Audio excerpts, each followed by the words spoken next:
ఈ నెల 7న ప్రధాని రాక సందర్భంగా భారీ ఏర్పాట్లు చేస్తోంది రాష్ట్ర బీజేపీ. 7వ తేదీ సాయంత్రం ఎల్బీ స్టేడియంలో బహిరంగ సభ ఏర్పాటు చేశారు నేతలు. వర్షం వచ్చినా సభకు ఆటంకం కలగకుండా ఉండేలా చూస్తున్నారు. 1,00,000 మంది కార్యకర్తలు సభకు హాజరవుతారంటున్న బీజేపీ నేతలతో Raj Kumar face to face.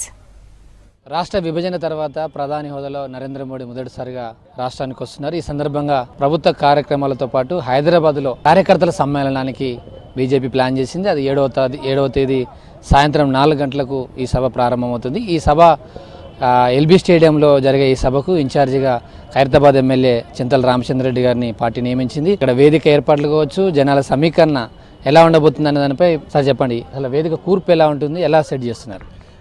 వేదిక అనేది ఈస్ట్ ఫేస్ అంటే తూర్పుకు ముఖం పెట్టి వారు మాట్లాడాలనే ఆలోచనతోని ఈ యొక్క వేదిక ఆ దిశగా మేము ప్లాన్ చేస్తున్నాము. తప్పనిసరిగా 60/40 వేదిక ఉంటుంది. దీంట్లో బ్యాక్ డ్రాప్లో కూడా మొత్తం కూడా ఎల్ఈడి స్క్రీన్ వస్తుంది. స్టేడియం మొత్తం కూడా వాటర్ ప్రూఫింగ్ చేసి 1,00,000 మందికి సరిపడేటటువంటి ఈ గ్రౌండ్ అంతా కూడా ఉపయోగించుకోవాలనే ఆలోచనతో మేము ఈ ప్రయత్నం చేస్తున్నాము. వర్షం వచ్చినా బ్రహ్మాండంగా బహిరంగ సభ జరిగేటట్టు ఏర్పాట్లు చేస్తున్నాం. ఎలక్షన్ ముందు నరేంద్ర మోడీ వచ్చినప్పుడు చాలామందిని తీసుకొచ్చారు. ఆ తర్వాత రెండోది కొంచెం మిశ్రమంగా స్పందన వచ్చింది. ఈసారి ప్రధాని హోదాలో వస్తున్నారు. ఈ స్టేడియం మరి సరిపోతుందంటారా? వర్షాకాలం ఒకవైపు, తర్వాత ఇదంతా పరిస్థితులు, హైదరాబాద్లో కూడా పరిస్థితులు సరిగా లేవు, తీవ్రవాద సమస్యలు ఇవన్నీ ఉన్నాయి. ఈ కోణంలో ఈ స్టేడియం సంబంధించి ఎలాంటి ఏర్పాట్లు చేస్తున్నారు?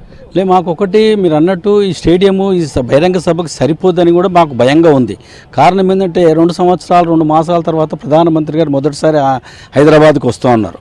పెద్ద ఎత్తున వెల్కమ్ చేయాలని చెప్పని కార్యకర్తలందరూ కూడా ఎంతో ఉత్సాహంగా, ఉల్లాసంగా, ఆనందంగా ఈ బహిరంగ సభను జయప్రదం చేయాలని కోరుకుంటున్నారు.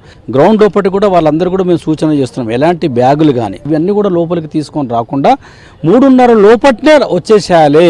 వాళ్ళు 2,000 మందికి విఐపి కార్డులు కూడా ప్రింట్ చేసి ఇవ్వడం జరుగుతుంది. కార్ పాస్లు కూడా ఇవ్వడం జరుగుతుంది. బహిరంగ సభలో 2 సంవత్సరాల 2 మాసాల్లో తెలంగాణ రాష్ట్రానికి ఇచ్చినటువంటి 1,23,000 కోట్ల రూపాయలన్నీ కూడా ఆనాడు ప్రధానమంత్రి గారు చెప్పబోతున్నారు. హరితహారానికి 139 కోట్ల రూపాయలు తీసుకురావడం, ల్యాండ్ అంతా కూడా సర్వే చేయడానికి రెవెన్యూ మినిస్టర్ గారు కూడా 138 కోట్ల రూపాయలు ల్యాండ్ సర్వే గురించి కూడా ఇవ్వడం. సరే, మంచిదే. అభివృద్ధి గురించి తెలంగాణ రాష్ట్రాన్ని ఆదుకోవడానికి కేంద్ర ప్రభుత్వము 31% నుంచి 29 రాష్ట్రాలకు 42% పెంచినటువంటి విషయం కూడా రేపు ప్రధానమంత్రి గారు చెప్పబోతున్నారు.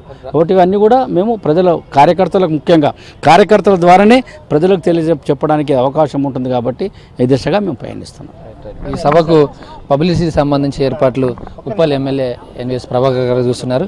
ఎలాంటి ఏర్పాట్లు చేస్తున్నారు? హోర్డింగ్స్ కావచ్చు, ప్రచారంలో మీరు ఎట్లా తీసుకున్నారు? ప్రజలు మొబిలైజేషన్ చేసేలో ఈ పబ్లిసిటీ ఎలా ఉపయోగపడుతుంది అనుకుంటున్నారు? అంటే ముఖ్యంగా మేము కార్యకర్తలని సమీకరిస్తున్నాం.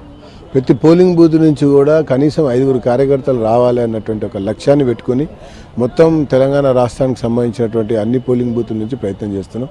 దాంతోపాటుగా ఈ యొక్క కార్యక్రమం యొక్క స్వరూపంలో కూడా మోడీతో మనం మరి మహాసమ్మేళనం అని చెప్పని మనం ఏర్పాటు చేసుకున్నాం.